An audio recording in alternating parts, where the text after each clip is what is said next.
நான் என்ன மீன் பண்ணுறேன்னா பர்சனலாக கிடையாது, பொதுவாகவே இந்த வாழ்வியலை நான் பார்த்துருக்கேன். அதாவது எப்படின்னா, இப்போ அவர் தம்பி சொன்ன மாதிரி ஒரு பனைமரம் ஏறுறவங்க ஏறி இறங்குறது ஒரு சாதாரண விஷயம் இல்லை. அதுவும் அந்த ஒரு அவங்களோட வாழ்வியலே இது சேர்ந்து தான் இருந்தது. ரெண்டாவது ரொம்ப முக்கியமான விஷயம் என்னென்னா, தமிழ்நாட்டில் மட்டும்தான் அந்த கல்தடை அப்படின்றது இருக்குது. பாண்டிச்சேரியிலையும் கொடுக்குறாங்க, கேரளாலையும் இருக்குது, அந்த பக்கம் ஆந்திராவிலுமே இருக்குது. இதை வந்து அரசே வந்து ஏற்று நடத்தணும் அப்படின்றது வந்து இப்போ நிறைய கோரிக்கைகளை வந்து என்னால் பார்க்க முடியுது. நாங்கள் வந்து படம் பண்ணும்போது எங்கள் மைண்டில் இதெல்லாம் கிடையாது. நம்ம ஒரு அரசாங்கத்துக்கு வந்து நம்ம ஒரு ரெக்வஸ்ட் நம்ம பண்ணுறோம், இந்த மாதிரி பண்ணுங்க, அந்த மாதிரி எந்த தாட் ப்ராசஸும் கிடையாது. பட் இந்த படம் எடுத்து முடிச்சுட்டு அதுக்கப்புறம் இங்கே கலை சூழ்நிலையை பார்க்கும்போது இது மக்களுக்கு தேவையான ஒரு விஷயமா இருக்குது. நான் இந்த தருணத்தை வந்து ஜீ தமிழ் சேனலுக்கு வந்து நான் நன்றி சொல்கிறேன். ஏன்னா அவங்க வந்து நிறைய டாக்குமெண்ட்ரி பண்ணியிருந்தாங்க. ரெண்டாவது நான் எம்எஸ் பாஸ்கர் சாருக்கு ஒரு பெரிய நன்றி சொல்லணும். இந்த படத்தில் வந்து அவங்க ஒரு ஓப்பனிங் வாய்ஸ் ஓவர் ஒன்று பண்ணியிருக்காங்க. பனை மரத்துடைய அந்த ஒட்டுமொத்த பரிணாமத்தை பற்றி பேசியிருக்காங்க. ஓப்பனாக சொல்லணும்னா, நம்ம இன்னைக்கு தமிழை பற்றி நிறைய பேர் கொண்டாடுறோம், தமிழை பற்றி பேசுகிறோம். தமிழ் இன்னைக்கு வந்து ஒரு பெரும் பேச்சு பொருளாக உள்ள ஆக்குறாங்க. ஏன்னா அந்த அளவுக்கு நிறைய திணிப்புகள் நடக்குது தமிழ் மேலே. அப்படியாப்பட்ட நம்ம கொண்டாட வேண்டிய தமிழை நமக்கு பாதுகாப்பாக கொண்டு வந்து சேர்த்தது இந்த பனை ஓலைகளும் இந்த ஓலைச்சுவடிகளும் மட்டும்தான். ஸோ அதுக்காக பனை மரங்களை நம்ம வந்து தமிழோட பெருசாக கொண்டாடணும் அப்படின்றத ஒரு கருத்தாக சார் வந்து இந்த படத்துலேயே சொல்லியிருக்காங்க, ஒரு ஓப்பனிங்கில் பேசியிருக்காங்க. ஸோ அந்த பார்வையிலிருந்து பார்க்கும்போது பனை மரங்கள் வந்து எந்த அளவுக்கு நம்ம பூமிக்கும் நம்மளோட தமிழுக்கும் சொந்தமானது அப்படின்றத நம்ம இந்த டைமில் சொல்லணும். ரெண்டாவது, எனக்கு தெரிஞ்சு நீங்கள் எல்லாம் எந்த ஊரில் பேஸ்லேருந்து வரீங்கன்னு தெரில, நம்ம ஊர் பக்கம்லாம் அந்த கருப்பசாமின்னு சொல்லிட்டு ஒன்று கும்பிடுவாங்க. அது கேள்விப்பட்டிருப்பீங்கன்னு நினைக்கிறேன். கருப்பசாமி, கருப்பனை கும்பிடுறது அப்படின்னாலே பனைமரம் தான். பனைமரத்துக்கு ஆக்சுவலாக குருத்தோலை திருவிழான்னு ஒரு திருவிழாவே இருந்துச்சு. நம்ம திருநெல்வேலி அந்த பக்கம் வந்து பார்த்தீங்கன்னா குருத்தோலை திருவிழா அப்படின்னு சொல்லிட்டு இவங்க சர்ச்சிலுமே கொண்டாடுறாங்க, நார்மலாகவுமே நம்ம கோவிலுமே கொண்டாடுறாங்க. என்னன்னா பனைமரத்துக்கான ஒரு திருவிழா, பனைமரத்துக்கான ஒரு மரியாதை. அந்த பனைமரத்துக்கு வந்து மஞ்சள் தேய்ச்சி பொட்டு வச்சு அதை நம்மளோட சாமியாக கும்பிட்டவங்க நம்ம. அந்த பனைமரங்களை இன்னைக்கு வந்து யாரும் வெட்டக்கூடாதுன்னு அரசு வந்து பரிந்துரை பண்ணி ஒரு சட்டம் போட்டால் நீங்கள் வந்து வெட்டினீங்கன்னா உங்களுக்கு வந்து கேஸ் நாங்கள் ஃபைல் பண்ணுவோம் அப்படின்ற ஒரு சூழலை நம்ம உருவாக்கிட்டோம் அப்படின்னு வந்து நான் நினைக்கிறேன். ஸோ இதை நான் பிளேமிங்காக சொல்லலை, பொதுவான கருத்தாகவே இந்த பனைமரங்கள் வந்து எவ்வளோ முக்கியம் அப்படின்னு. இவ்வளோ பேசிட்டு படத்தில் நீ என்ன பேசியிருக்க, நீ சொன்ன கருத்து எதுவுமே இல்லையா அப்படின்னு நீங்கள் கண்டிப்பாக கேட்கலாம். ஏன்னா படத்தில் வந்து அந்த வாழ்வியலை சார்ந்து வாழக்கூடிய ஒரு குடும்பம், அந்த குடும்பம் தன்னை அடுத்த நிலைக்கு எல்லாருமே வாழ்க்கையில் நம்ம அடுத்த கட்டத்தை நோக்கி போகிறதுக்கான முயற்சியில் தான் இருப்போம். நானும் அதுக்காக தான் வந்திருக்கேன். இங்கே இருக்க எல்லாருமே அந்த ஒரு ஓட்டத்தில் தான் இருக்கும் நான் நம்புகிறேன். ஸோ அந்த முயற்சிக்குள்ள இருக்க ஒரு குடும்பம் அந்த பனை சூழல் மாறும்போது, அரசாங்கத்தோட சூழல் மாறும்போது அந்த குடும்பம் என்ன வலியும் வேதையும் அனுபவிச்சுது அப்படின்றத இந்த படத்தில் நீங்கள் புரிஞ்சிக்க முடியும். ரெண்டாவது, இந்த படத்தை வந்து பார்த்துட்டு நம்ம 150 ரூபா வேஸ்ட் பண்ணிட்டோமே அப்படின்னு நிச்சயமாக யாருமே நினைக்க மாட்டாங்க. அப்படி ஒரு சாட்டிஸ்ஃபைடாக அந்த படத்தை நாங்கள் பண்ணியிருக்கோம். இதுக்கு நான் ரொம்ப பெரிய நன்றி சொல்லணும்னா, இந்த படம் உருவாகிறதுக்கு காரணமாக இருந்த என்னோட மாமா வேல்முருகன் அவர்களுக்கு ஒரு பெரிய நன்றி நான் சொல்லணும். ரெண்டாவது, இந்த படம் இன்னைக்கு வெளிவர முதல் காரணமாக இருக்கக்கூடிய ஆர்விஆர் ஸ்டுடியோஸ் சுவாமிநாதன் சாருக்கு நான் ரொம்ப ரொம்ப பெரிய கடமைப்பட்டிருக்கேன்.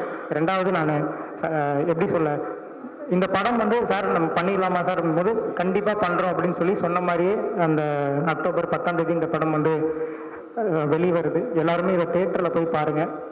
உங்களோட சப்போர்ட் வந்து ரொம்ப முக்கியம். அதுதான் நான் எல்லாமே பேசிட்டேன்னு நினைக்கிறேன். இதை லாஸ்ட்டாக நான் வந்து சுவாமிநாதன் சாரை பேசுறதுக்காக கூப்பிட்றேன். Sir please. Sir question answer பண்ணலாம் சார். சார் எட்டுன்னு வந்தீங்கன்னா உங்களுக்கு இந்த படத்தை பார்த்துட்டு யாராவது பணமரம் ஏறினாங்கன்னா அவங்களால அரசு பண்ணுறதுக்கு நிறைய வாய்ப்பு உண்டு. எப்படி இது நீங்கள் வந்து மேனேஜ் பண்ண போறீங்க? சார் ஆக்சுவலாக வந்து இது தப்பான கண்ணோட்டத்தில் பார்க்க வேணாம்னு நினைக்கிறேன் சார். என்னன்னா, இது ஒரு 1900 சார் நான் தப்பான கண்ணோட்ட பார்க்கல, சரிங்களா? அரசாங்கம் வந்து சொல்றது நான் சொல்றேன், இன்னொரு நான் சொல்லல. பாத்தீங்கன்னா நீங்க தான் தப்பான கண்ணோட்டத்துல சொல்றீங்க. புரியுது, சாரி சார், நான் உங்களை தப்பா பிளேம் பண்ணல. நான் என்ன சொல்ல வந்தேன்னா, ஆக்சுவலாக இந்த படம் வந்து ஒரு ரெப்ரஸன்டேஷன். இப்போ எப்படி சொல்றதுன்னா, இப்போ நம்மளோட தமிழர்கள் எப்படி இருந்தாங்க, இப்போ நீங்க காந்தாரா பாக்குறீங்க, பாகுபலி பாக்குறீங்க, என்ன எல்லாமே ஒரு பீரியடிக்கல் பிலிம். அப்ப எப்படி இருந்தாங்க, அப்ப இருந்த அரசியல் எப்படி இருந்தது, மக்களோட வாழ்வியல் பேச்சு வழக்கு எப்படி இருந்ததுன்ற நம்ம அந்த 90 காலகட்டத்தை காட்டுறதுக்கான ஒரு முயற்சி. ரெண்டாவது, அப்போ நான் கேள்விப்பட்டு நான் என்னோட கண்ணால பார்த்து நான் நியூஸ்ல படிச்ச சில விஷயங்கள் இன்ஸ்பயர் பண்ணி தான் இந்த கதையை வந்து நாங்க உருவாக்கியிருக்கோம். ஸோ இந்த படம் வந்து இதை பார்த்துட்டு யாராவது பனைமரம் சரி இப்போ நாங்க வந்து இப்போ பனைமரத்துல வந்து பாத்தீங்கன்னா நிறைய பேர் உண்மையிலேயே இந்த கேள்வி நல்ல கேள்வி சார். என்னன்னா நிறைய பேர் வந்து கேட்டாங்க, நீங்க ஏன் வந்து கல்லை வந்து வலியுறுத்துறீங்க, அதுக்கு நீங்க பதனி இறக்கிட்டு போலாமே, நீங்க வந்து கருப்பட்டி அந்த மாதிரி நீங்க பனை தொழில வந்து நீங்க பண்ணலாமே. உண்மையான விஷயம் தான் என்னன்னா, இந்த பனை மரத்தை பொறுத்த வரைக்கும் ஒவ்வொரு மரத்தையுமே ஒரு தொழிற்சாலை அப்படின்னு சொல்றாங்க. இப்போ இப்போ எப்படின்னா ஒரு கம்பெனி இருக்கு அப்படின்னா அது ஒருத்தரோட கண்காணிப்புல இயங்கும். அது 10,000 பேர் வேலை செஞ்சாலுமே ஒருத்தரோட கண்காணிப்புல இயங்கும். இப்போ இந்த இயற்கையில இருந்து டைரக்டா நம்ம அதை எடுக்கும்போது அது யாரோட கண்காணிப்புல இயங்குறது அப்படின்றதுல ஒரு பிரச்சனை இருக்காதான் நான் நினைக்கிறேன். இப்போ நீங்க ஒரு மரம் உங்க வீட்டுல ஒரு மரம் இருக்குன்னா நீங்க அதை யாருக்குமே தெரியாம நீங்க கல் இறக்கலாம், நீங்க சாப்பிடலாம், இல்ல அதை நீங்க கருப்பட்டியோட மாத்தலாம். அதை வியாபார ரீதியா வரும்போது தான் இங்க பிரச்சனை ஏற்படுது. மேபி இப்போ எங்க வீட்லயுமே ஒரு 4 பனைமரம் இருக்கு, எங்க ஊர்ல நிறைய பனைமரம் இருக்கு. இப்ப அந்த பனைமரத்தை எனக்கு உண்மையில அந்த சட்டங்கள் எப்படி இருக்குன்னு தெரியல. பட் நீங்க ஏறி இறக்கி நீங்க மட்டும் பிடிக்கிறீங்களா அது வெளியில தெரியாதுன்னு நான் நினைக்கிறேன், எனக்கு சரியா தெரியல. பட் அது வியாபார ரீதியா மாறும்போது இங்க அவ்வளவு கலநிறங்கள் நிறைய சொல்லுவாங்க. டாஸ்மாக் இருக்கிறதுனாலதான் பனைமரம் ஏற விடாமன்னு சொல்ல வரீங்களா? இல்ல சார், ஆக்சுவலா அது ஒரு விதத்துல நியாயம் தானே. அதாவது இப்ப எப்படின்னா ஒட்டுமொத்தமா நம்ம எல்லா கவர்மெண்ட்டுமே நம்ம அதை பண்ணல அப்படின்னும் போது நம்ம அதை ஏத்துக்கலாம். பக்கத்து ஸ்டேட்ல பண்றாங்க, அந்த ஸ்டேட்ல அது கவர்மெண்டே தான் பண்ணுது, யாரும் இல்லீகலா யாருமே பண்ணல. நம்ம தமிழ்நாட்டை பொறுத்தவரை அது ஒரு பேசும் பொருளாவே இருக்குல்ல. இப்ப நாங்க வந்து வலியுறுத்துற ஒரு பேசும் பொருளாவே இருக்குல்ல. அப்ப அந்த பேசும் பொருள் இருக்கக்கூடிய வழிகளை பாருங்க அப்படின்றதான் நம்ம வலியுறுத்தி இருக்கோம். இல்ல சார், சாரி நான் பார்க்கல சார். இல்ல பார்க்கல சார். சார் இல்ல சார், நம்ம படம் இல்ல சார், இல்ல சார், சாரி. கரெக்ட் சார், பார்த்துருக்கணும். புரியுது சார். இல்ல சார், படம் வந்து நாங்க ரொம்ப முன்னாடி பண்ண படம் இது. நாங்க அது கரெக்ட், இப்பதான் ரிலீஸுக்கு வருது சார். அது சூழ்நிலை இப்பதான் இயற்கை அமைக்குது, அது இப்பதான் நடக்குது. இல்ல சார், ஆக்சுவலா சீமான் சாரோட டீம்ல இருந்து வந்து படம் பார்த்தாங்க. சார் வந்து இந்த படம் வந்து கண்டிப்பா கொண்டு போகணும், எல்லாருக்கும் கொண்டு போய் சேர்க்கணும் அப்படின்னு சொன்னாங்க. இல்ல அவங்களுக்கான முன்னெடுப்பு இருந்துச்சு. அப்புறம் நம்ம சில ரீசன்ஸ்க்காக நம்மளால அதை பண்ண முடியாம போச்சு. ஒரு வியாபார ரீதியா நிறைய ரீசனுக்காக பண்ண முடியாம போச்சு. ஆனா அவங்க முயற்சி பண்ணாங்க, ரொம்ப பெரிய முயற்சி பண்ணாங்க. நான் கூட இருந்தேன். ஸோ அதுக்கு பெரிய நன்றி சொல்லணும். நான் நடந்தது உண்மைன்னு நான் சொல்லணும், ரொம்ப பெரிய நன்றி அதுக்கு. Correct sir. கதை வந்து எந்த ஊர்ல நடக்கு, எந்த காலகட்டம், ஹீரோ என்ன வேலை பார்க்காரு, ஹீரோயின் என்ன, கதையில என்ன சொல்ல வரீங்க சொல்லுங்க சார். கதை வந்து திருநெல்வேலி மாவட்டத்தில் நடக்கிற மாதிரி நாங்க அமைச்சிருக்கோம். ஆனா ஷூட்டிங் நாங்க திருநெல்வேலியில பண்ணல, நாங்க இங்க மரக்காணம் அப்படின்ற ஊர்ல தான் பண்ணியிருக்கோம். ஹீரோ வந்து ஒரு கதையவே சொல்லலாமான்னு தெரியல. என்னன்னா இது ஒரு ஆர்ட் பிலிமா தான் நாங்க பண்ணியிருக்கோம். இதுல நீங்க வந்து ஆர்ட் பிலிம்னு சொல்றீங்க, பாட்டு வச்சிருக்கீங்க, ஃபைட் வச்சிருக்கீங்க அப்படின்னா அப்போ இருந்த கன்ஃபியூஷன். நான் ஓப்பனா சொல்றேன் சார், நான் இந்த படம் பண்ணும்போது எனக்கு 24 வயசு. நீங்க என்ன கேள்வி வேணா கேட்கலாம், நான் அந்த அளவுக்கு எனக்கு நாலேஜ் எதுவுமே கிடையாது, இப்பவுமே கிடையாது. நான் முயற்சி பண்ணிட்டு இருக்கேன். பட் ஒண்ணு பண்ண முடியும்னு ஒரு நம்பிக்கை, எல்லாரும் ஏத்துப்பாங்கன்னு ஒரு நம்பிக்கை, அந்த வழியை தான் காட்டுறோம். ஸோ அந்த வழியை நாங்க கரெக்டா காட்டியிருக்கோம் நம்புறேன்.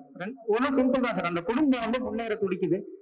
ஹீரோ வந்து ஒரு இப்ப நம்மளே நினைக்கலையா, நம்ம ஒரு சின்ன சைக்கிள் வச்சிருக்கோம், ஒரு வண்டி வாங்குறோம்னு நினைக்கிறோம், வண்டி வச்சிருக்கோம், ஒரு கார் வாங்கணும்னு நினைக்கிறோம், கார் இருக்கும், ஒரு லக்ஸரி கார். சார் முன்னேற நினைக்கிறது ஓகே, அது கல்ல இறக்கிதான் முன்னேறணுமா? புரியுது சார், குடும்பம் முன்னேற நினைக்கிறது ஓகே, புரியுது நீங்க சொல்றது. கல் இறக்கிதான் முன்னேறணுமா? ஏன்னா எவ்வளவு தொழில் இருக்கு, எவ்வளவு பேர் வந்து படிச்சுட்டு நீ காட்டுற விஷயம் எனக்கு புரியுது. ஆனா கல்ல இறக்கிதான் முன்னேறணும்னா ஒரு என்ன? கரெக்ட் சார், நீங்க கேட்கிற கல்வி கரெக்ட். என்னன்னா நம்ம ஒட்டுமொத்த வாழ்வியலுமே நம்மளோட ஜியாகிரபி பேஸ் பண்ணி தான் சார் இருக்கு. இப்போ நான் வந்து ஒரு மலை சார்ந்த வாழ்வியல் இருக்கேன்னா என்னோட வேலை கல் உடைக்கிறதாவோ இல்ல மலைப்பழங்களை பறிச்சு தேன் எடுத்து விற்கிறதாவோ தான் இருக்க முடியும் அப்படிதான் நான் நினைக்கிறேன். இப்போ எனக்கு தொழிலுக்கு ஒரு சூழல் வேணும் இல்லைங்களா? அட்வைஸ் வந்து அரசாங்கத்துக்கு வைக்கிறீங்க, அரசாங்கத்துக்கு ஒரு கோரிக்கை வைக்கிறீங்க, இவங்களுக்கு எல்லாம் வந்து ஒரு வாழ்வியல் வேணும்ட்டு. ஏன் படிப்புக்கு சொல்ல மாட்டீங்க? கல்லறிக்கை தான் வந்து ஒருத்தர் முன்னேறணும்னா எந்த நியாயமா இருக்கும் இது? இல்ல சார், அதாவது படத்துல வந்து நீங்க எல்லாருமே திரும்ப வந்து கல் இறக்க போங்க அப்படி நம்ம கொண்டு வரல. இப்போ நீங்க பாத்தீங்கன்னா நிறைய டிவி ஷோல கூட நான் பார்த்தேன், ஒருத்தர் வந்து அந்த வீடியோ வைரலா கூட ஆச்சு. பனை மரத்துக்காக ஒரு டோட்டலா ஒரு இண்டஸ்ட்ரி மாதிரி பேஸ் பண்ணி அதுக்கு ஒரு பெரிய ஃபண்டிங்கே அவர் வாங்கினார். அந்த வீடியோ நானுமே பார்த்தேன். சோ அதுதான் சொல்றேன். இப்போ அது ஒரு பெரிய தொழிற்சாலை, அந்த தொழிற்சாலை கவனிக்கப்படாம இருக்குன்றத நம்மளோட வலியுறுத்தலுமே. இப்ப நாங்க படம் பண்ணும்போது இந்த எந்த டாக்குமே கிடையாது, இப்படி ஒரு சூழல் கிடையாது. பனை மரத்துக்கான அட்டென்ஷன் கிடையாது, அந்த சட்டங்கள் கிடையாது, எதுவுமே கிடையாது. அப்போ அந்த சூழல் இருக்கிறவங்களுக்கு அது ஒரு இதுதான் நமக்கு இப்ப வழி, வேற எதுவுமே இல்லை. சரி, இப்போ என்னோட ஊர்ல இருந்து எனக்கு வெளில வரதுக்கு பஸ்ஸுக்கே காசு இல்லைன்னும் போது அங்க இருந்து நான் என்ன சம்பாதிக்க முடியுன்றதை பத்தி மட்டும் தான் யோசிக்க முடியும். அப்படி பார்க்கும்போது நம்ம வாழை மாரி செல்வராசர் படம் ஒண்ணு எடுத்திருந்தாங்க. இப்போ அதுலயுமே ஒரு வாழ்வியல் தான். வாழையை சுமக்கணுன்றது கட்டாயமான்னு கேட்டீங்கன்னா அது அவங்க வாழ்வியலுக்கு அது கட்டாயமா இருக்கு. அதுதான் அவங்க வாழ்வியல். நெடுமையின் டைட்டில் என்ன சார், அது என்ன அர்த்தம்? சார், நெடுமை அப்படின்றது ரொம்ப நெடிய உயர்ந்த மரம் அப்படின்னு அர்த்தம் சார். அதுதான் அதுக்கு அர்த்தம். இதுல வந்து நீங்க தென்னை மரத்தையும் சேர்க்கலாம், பனை மரத்தையும் சேர்க்கலாம். ஆனா தஞ்சாவூர் கல்வெட்டுக்கள்ல பனை மரத்துக்கு ஒரு 150 பேர் கிட்ட கொடுத்துருக்காங்க. அதுல நெடுமின்ற ஒரு பேரும் அதுல சேர்த்திருக்காங்க. நம்மளோட முன்னோர்கள் சேர்த்த பேர் தான். நாங்க அதை ரெஃபர் பண்ணி தான் நெடுமின் வச்சிருந்தோம். ஸோ வேற ஏதாவது சார், கல் ஏற்கனவே ஊங்கி வைக்கிற மாதிரி ஒரு படம் இது, சரிங்களா? பனைமரம் ஏறதே வந்து குற்றம் சொல்லிட்டு ஒரு விஷயம் பண்ணிருக்காங்க. இப்ப வந்து பனைமரத்தை வெட்டக்கூடாதுன்னு நிற்காங்க. இப்ப கல்லை ஏற்கனவே ஊக்கி வைக்கிற மாதிரி நீங்க வந்து படம் எடுத்திருக்கீங்க. ஒருவேளை உங்களுக்கு அரசு வாழ்க்கைனா வந்து என்ன பண்ணுவீங்க? சார், ஏன் சார் பயன்படுத்துறீங்க? வாழ்க்கைக்கு நான் இப்பதான் முதல் படி எடுத்து வைக்கிறேன் சார். சார், ஒண்ணும் இல்லை சார். ரொம்ப ரொம்ப சாதாரணமா இதை புரிஞ்சுக்கணும்னா சார், என்னோட வயசுக்கு, எனக்கு இருக்கிற அறிவுக்கு, என்னோட புரிதலுக்கு ஒன்னே ஒண்ணுதான் சார். இப்போ ஜல்லிக்கட்டு பிரச்சனை நடந்தது, நம்ம எல்லாருக்குமே தெரியும். நானும் போராடினேன். அப்போ அவங்களோட தாட் ப்ராசஸ் என்னவா இருந்தது நம்ம எல்லாருமே புரிஞ்சுக்கிட்டோம்னா, மாடுகள் இல்லைன்னா ஆட்டோமேட்டிக்கா அந்த பால் வந்து அழிஞ்சிடும்ன்றதுதான் அவங்களோட தாட் ப்ராசஸ். சோ அந்த உண்மை நமக்கு என்னைக்கு புரிஞ்சுதோ அன்னைக்கு நம்ம போராட ஆரம்பிச்சோம். அன்னைக்கு ஒரு பெரிய மாற்றத்தை நம்மளால கொண்டு வர முடிஞ்சுது. சோ நான் வந்து இந்த உண்மையை புரிய வைக்கணும், அதுக்காக முயற்சி பண்ணுவேன். நீங்க போராட்டம் பண்றீங்களா, புரட்சி பண்றீங்களான்றது கிடையாது. நீங்க பாருங்க, இப்போ ஏன்னா ஜல்லிக்கட்டு போராட்டத்துக்கு அப்புறம் தான் எனக்கு சீரியஸாவே தெரியும். எங்க வீட்லயுமே மாடு இருந்திருக்கு. ஆனா அவ்வளவு பாசமா அது குடும்பத்துல ஒருத்தவங்களா பாத்துப்பாங்கன்றது எனக்கு ஜல்லிக்கட்டு போராட்டத்துக்கு அப்புறம் நடந்த நிகழ்வுகளும் அதுக்கு மேல மாட்டு அட்டென்ஷனும் தான் எனக்கு தெரிய வச்சது. மாடுகளையும் குடும்பத்துல ஒருத்தவங்களா பாத்துக்கிறாங்க அப்படின்னு. சோ இதை பார்க்கும்போது உங்களுக்கு ஒரு அட்டென்ஷன், மேபி அங்க இருக்க யாருக்கோ பனைமரம் வந்து ஒரு தொந்தரவா வீட்டாண்ட இருக்கலாம், தினமும் ஓலை கூட இருக்கு, அந்த மாதிரி அதுல பாம்பு கூட இருக்கலாம், சிட்டியில இருக்கலாம், அதை வெட்டணுன்ற மனசு வரலாம். இந்த படத்தை பார்த்துட்டு அப்புறம் அந்த மனசை நீங்க மாத்தக்கூடிய சூழ்நிலை கண்டிப்பா வரும், நான் நம்புறேன். ஏன்னா இந்த மரம் உங்களுக்கு இந்த படத்துல ஒரு கேரக்டரா அது நடிச்சிருக்கும். அதுதான் உங்களோட மனமாற்றம், ஒரு சின்ன மனமாற்றம் இந்த படம் மூலியமா ஏற்படும்ன்றதை நான் உறுதியா சொல்றேன் சார். அதுல எந்த மாற்றமும் இல்லை. மேடம், உங்கள்கிட்ட ஒரே ஒரு கேள்வி. அதிமுக காலத்துல தான் கல் வாங்க, அதிமுக காலத்துல தான் கல் வந்து இறக்குனாங்க, கல் கடைகளா இருந்தது. அதுக்கப்புறம் வந்து நிப்பாட்டிட்டாங்க. இப்போ வந்து டாஸ்மார்க்கு ஒரு வருஷத்துக்கு 50,000 கோடி வருது. அந்த 50,000 கோடிக்கு பாதிப்பு வரும் தான் அந்த பனை கல்லை வந்து நிப்பாட்டிருக்காங்களா? ஏன்னா சொன்ன மாதிரி பக்கத்து மாநிலத்துல இருக்கு, ஏன் தமிழ்நாட்டில் நிப்பாட்டிருக்கீங்க? நீங்க அது சம்பந்தப்பட்டனால கேட்கும். இது வந்து அரசு தான் பதில் சொல்லணும். ஏன்னா அரசு கிட்ட வந்து கண்ணு தடையை நீக்கணும், கண்ணுல அதுல அது வந்து அறிவியல் பூர்வமாக இதுல இந்த அளவுக்கு தீமைகள் இருக்கு, இல்ல நன்மைகள் இருக்குன்ற எந்த ரெக்கார்டும் இல்ல, எந்த பதிலும் இல்லை. இதை முன்னிறுத்தி நாங்க பல முறை வந்து போராட்டம் நடத்தி இருக்கோம், மாநாடு நடத்தி. அப்புறம் கடைசியில பாத்தீங்கன்னா அதாவது பனையை சார்ந்த 1000க்கும் மேற்பட்ட பயன்கள் இருக்கு. இது அத்தனையுமே தமிழ்நாட்டுல தமிழர்களாகிய நம்ம இழந்துக்கிறதுக்கு காரணம் வந்து இந்த கண்ணு தடை அப்படின்ற ஒரு விஷயம் தான். பனை அப்படின்னும் போது அதுல கால வச்சா ஒரு குற்றம், காவல்துறை நம்மளை கண்காணிக்கும் அப்படின்ற ஒரு பார்வை வந்து தமிழகத்துல மட்டும்தான் மாற்றம் செய்யப்பட்டிருக்கு. அது 1987 இருந்து இன்னைக்கு வரைக்கும் அதை வந்து ஒரு பின்னோக்கி இவ்வளவு பேர் தேவை இருக்குன்னு சொல்றாங்க. இத்தனை கோடி மரங்கள் அழிஞ்சிருக்கு. இது எல்லாத்துக்குமே பனைங்கிறத பொறுத்த வரைக்கும் ஆண்ட ஆட்சியாளர்களா இருக்கட்டும், ஆளக்கூடியவங்களா இருக்கட்டும், எல்லாம் ஒரு கண்துடைப்பதான் இருக்கு. இன்னைக்கு கூட நீங்க ஒரு 10 பனை மரத்தை விட்டுட்டீங்கன்னா ஒரு 100 பனைங்கொட்டையை நட்டுட்டு போயிட்டே இருக்கலாம். இது வந்து தீர்வாகுமா? ஒரு அவசியம் இருக்கும் பொழுது அப்படின்றதுதான் ஒரு சரியான தண்டனைக்குரியதா இருக்கும் அப்படின்னும் போதுதான் குற்றங்கள் குறையும். கண்ணு தடை அப்படின்னும் போது அதை வந்து இன்னைக்கு வரைக்கும் ஆட்சியாளர்கள் வந்து எந்த ஒரு தெளிவான ஆய்வுபூர்வமான பதிலும் இல்லை. மத்திய அரசுக்கு இது பனை சார்ந்த ஒரு கோரிக்கையை வைக்கும் போது கடற்கரை ஓரமாக வைக்கணும் அப்படின்னு சொல்லி கொடுத்திருந்தான். 2020 பனை மரங்கள் எல்லாம் அழிக்கப்பட்டிருக்கு அப்படின்னு. அதுக்கு வந்து உடனடியா செவிசாய்த்து கடற்கரை ஓரங்கள்ல பனை நடவு செய்வதற்கான நடவடிக்கை எடுக்கப்படும் சொல்லி பதில் கொடுக்கப்பட்டது. பனையை மருத்துவ தாவரமா அறிவிக்கணும். ஏன்னா பனை வந்து இந்தியாவில 95 மூலிகைகள் வந்து மெடிசனல் பிளான்ஸா அது வந்து மத்திய அரசோட உதவித்தொகையை பெற்றுக்கிட்டு, ஆனா பனையை வந்து வரைக்கும் யாருக்கும் சேர்க்கல. சோ அதையும் தமிழ்நாடு மெடிசனல் பிளான் போர்டு கொடுக்க சொன்னாங்க, அதையும் கொடுத்திருக்கோம். இந்த பனை மரங்களோட அழிவு அப்படின்னு பெரும்பான்மையான இந்த கள்ளு தடைன்ற அந்த ஒரே ஒரு விஷயத்தாலதான் இன்னைக்கு வரைக்கும் வந்துட்டு இருக்கு. 50 லட்சம் ரூபாய் வரைக்கும் மத்திய அரசு வந்து பனை சார்ந்த தொழில் செய்பவர்களுக்கு உதவி தொகை கொடுக்குறாங்க. அதை வாங்கி அவங்க எடுத்து முன்னெடுத்து கொண்டு போலாமே என்று பார்த்தா தமிழ்நாட்டுல வந்து அது வந்து சாத்தியம் இல்லை. இதுக்கு என்ன அப்படின்னு சொல்லி கேட்டோம்னா கள்ளு தடை தான். பனை அப்படின்னா தடையற்ற தொழிலாக இருக்கணும். இன்னைக்கு சொல்றாங்க இந்த மாதிரி மற்ற பானங்கள் அரசு விற்கக்கூடியதுல வந்து எந்த அளவுக்கு அதை எந்த அளவுக்கு ஆரோக்கியம் வருது. இந்த கல்லு அப்படின்றத சொல்லி பாத்தீங்கன்னா அது வந்து மரத்துல இருந்து நேரடியாக வழியக்கூடிய ஒரு சாறு, நேரடியாக வழியும். அதை வந்து நீங்க தினமுமே எடுத்துக்கலாம். குடிக்கிற தண்ணி கூட நம்மளுக்கு ஆபத்து தான் அளவுக்கு மேல குடிக்க முடியுது. அது வந்து அவங்க தான் தீர்மானிச்சுக்கணும். கல்லுல வந்து எந்த ஒரு ஆபத்து கிடையாது. பதநீர் கூட சுண்ணாம்பு சேர்த்துதான் அதை எடுத்துக்க முடியும். ஆதி காலத்துல பிரசவித்த தாய்மார்களுக்கு கல்லு கொடுக்கப்பட்டது. பிறந்த குழந்தைக்கு ஒரு சங்கு ஒரு பாலாடை கல்லு வழங்கப்பட்டது. உடல்ல நோய்வாய்ப்பட்டவங்களுக்கு கல்லு வழங்குறது வந்து உடம்புல ஆரோக்கியத்தை மேம்படுத்தும். கல்லை குடிச்சிட்டு 3 வேளையும் சாப்பிடாம கூட ஒரு நபர் இருக்கலாம். ஆனா மற்ற பானங்களை வந்து குடிச்சிட்டு இருக்க முடியுமான்னா முடியாதுன்னு தான் சொல்லலாம். சோ அறிவியல் பூர்வமாக எந்த ஒரு பதிலும் அரசிடம் இல்லை. தேங்க்யூ. அதாவது கிராமப்புறங்கள்ல இருக்கவங்க எல்லாரையுமே சொல்லலாம். பனை தொழில் விவசாயம் செய்யக்கூடிய அத்தனை பேரையும் சொல்லலாம். ஏன்னா பனம் பழம் இருக்கலாம், பனம் கிழங்கு, தவணு, பதநீர். அந்த பதநீர் விற்காத போது அதை கருப்பட்டியாக்கி கிராம பெண்களுக்கு வந்து நல்ல ஒரு வருமானம். இன்னைக்கு குறைஞ்சது 400 ரூபாயில இருந்து 1000 ரூபாய் வரைக்கும் பணம் விற்பீடு இருக்குது. கருப்பட்டி கடைகள் வந்து இன்னைக்கு அதிக அளவுல அதிகரிச்சிருக்கு தமிழ்நாட்டுல கருப்பட்டி பயன்படுற. ஆனா அதை கொண்டு வர பனை தொழிலாளர்களுக்கு எந்த முன்னேற்றமும் அரசு வழங்கல, குறிப்பாக தமிழகத்தில் மட்டும்.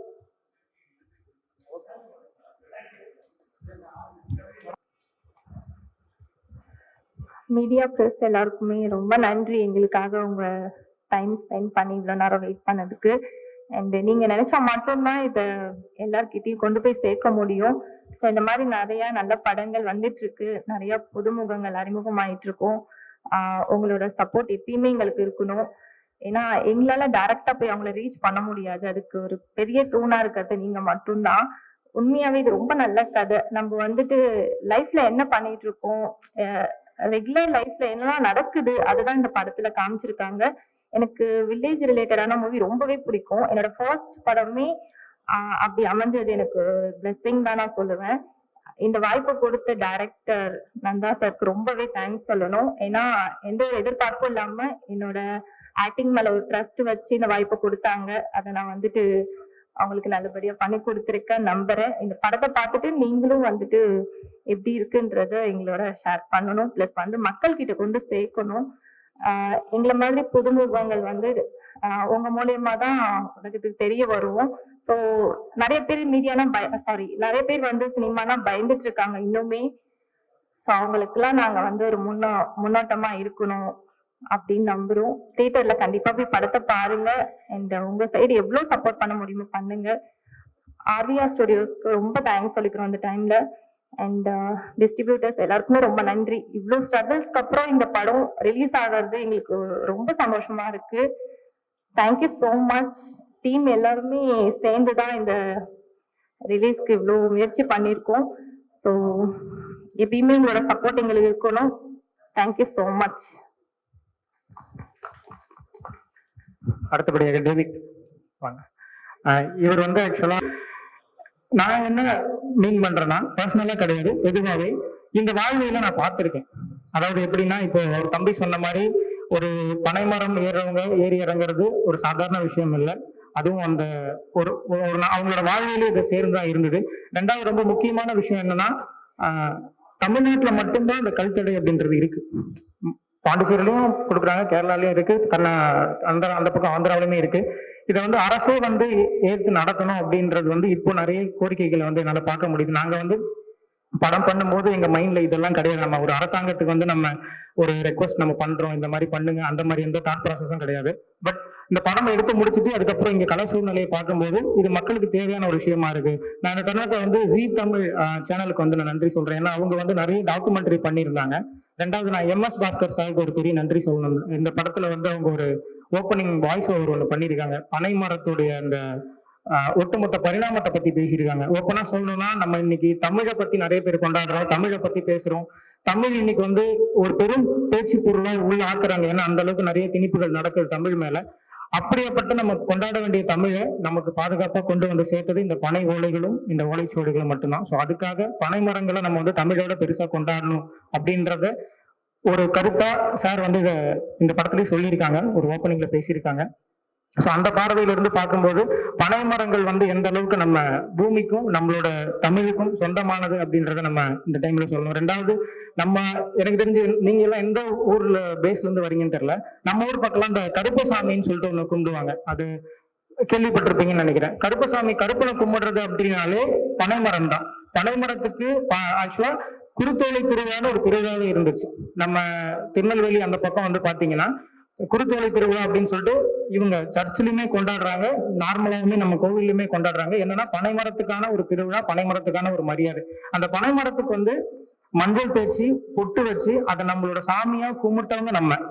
அந்த பனைமரங்களை இன்னைக்கு வந்து யாரும் வெட்டக்கூடாதுன்னு அரசு வந்து பரிந்துரை பண்ணி ஒரு சட்டம் போட்டா, நீங்க வந்து வெட்டினீங்கன்னா உங்களுக்கு வந்து கேஸ் நாங்க ஃபைல் பண்ணுவோம் அப்படின்ற ஒரு சூழலை நம்ம உருவாக்கிட்டோம் அப்படின்னு வந்து நான் நினைக்கிறேன். ஸோ இதை நான் பிளேமிங்கா சொல்லல, பொதுவான கருத்தாவே இந்த பனைமரங்கள் வந்து எவ்வளவு முக்கியம் அப்படின்னு. இவ்வளவு பேசிட்டு படத்துல நீ என்ன பேசியிருக்க, நீ சொன்ன கருத்து எதுவுமே இல்லையா அப்படின்னு நீங்க கண்டிப்பா கேட்கலாம். ஏன்னா படத்துல வந்து அந்த வாழ்வியலை சார்ந்து வாழக்கூடிய ஒரு குடும்பம், அந்த குடும்பம் தன்னை அடுத்த நிலைக்கு எல்லாருமே வாழ்க்கையில் நம்ம அடுத்த கட்டத்தை நோக்கி போறதுக்கான முயற்சியில தான் இருப்போம். நானும் அதுக்காக தான் வந்திருக்கேன். இங்க இருக்க எல்லாருமே அந்த ஒரு ஓட்டத்துல தான் இருக்கும் நான் நம்புறேன். ஸோ அந்த முயற்சிக்குள்ள இருக்க ஒரு குடும்பம் அந்த பனை சூழல் மாறும்போது, அரசாங்கத்தோட சூழல் மாறும்போது அந்த குடும்பம் என்ன வலியும் வேதையும் அனுபவிச்சது அப்படின்றத இந்த படத்துல நீங்க புரிஞ்சிக்க முடியும். ரெண்டாவது, இந்த படத்தை வந்து பார்த்துட்டு நம்ம 150 ரூபா வேஸ்ட் பண்ணிட்டோமே அப்படின்னு நிச்சயமா யாருமே நினைக்க மாட்டாங்க. அப்படி ஒரு சாட்டிஸ்ஃபைடா தான் அந்த படத்தை நாங்க பண்ணியிருக்கோம். இதுக்கு நான் ரொம்ப பெரிய நன்றி சொல்லணும்னா, இந்த படம் உருவாகிறதுக்கு காரணமா இருந்த என்னோட மாமா வேல்முருகன் அவர்களுக்கு ஒரு பெரிய நன்றி நான் சொல்லணும். ரெண்டாவது, இந்த படம் இன்னைக்கு வெளிவர காரணமா இருக்கக்கூடிய முதல் காரணமா இருக்கக்கூடிய ஆர்விஆர் ஸ்டுடியோஸ் சுவாமிநாதன் சாருக்கு நான் ரொம்ப ரொம்ப பெரிய கடமைப்பட்டிருக்கேன். ரெண்டாவது, நான் எப்படி சொல்ல, இந்த படம் வந்து சார் நம்ம பண்ணிடலாமா சார் போது கண்டிப்பா பண்றோம் அப்படின்னு சொல்லி சொன்ன மாதிரியே அந்த அக்டோபர் 10ஆம் தேதி இந்த படம் வந்து வெளிவருது. எல்லாருமே இதை தியேட்டர்ல போய் பாருங்க. உங்களோட சப்போர்ட் வந்து ரொம்ப முக்கியம். அதுதான் நான் எல்லாமே பேசிட்டேன்னு நினைக்கிறேன். இதை லாஸ்டா நான் வந்து சுவாமிநாதன் சாரை பேசுறதுக்காக கூப்பிடுறேன் sir, please. Sir question answer பண்ணலாம் சார். சார்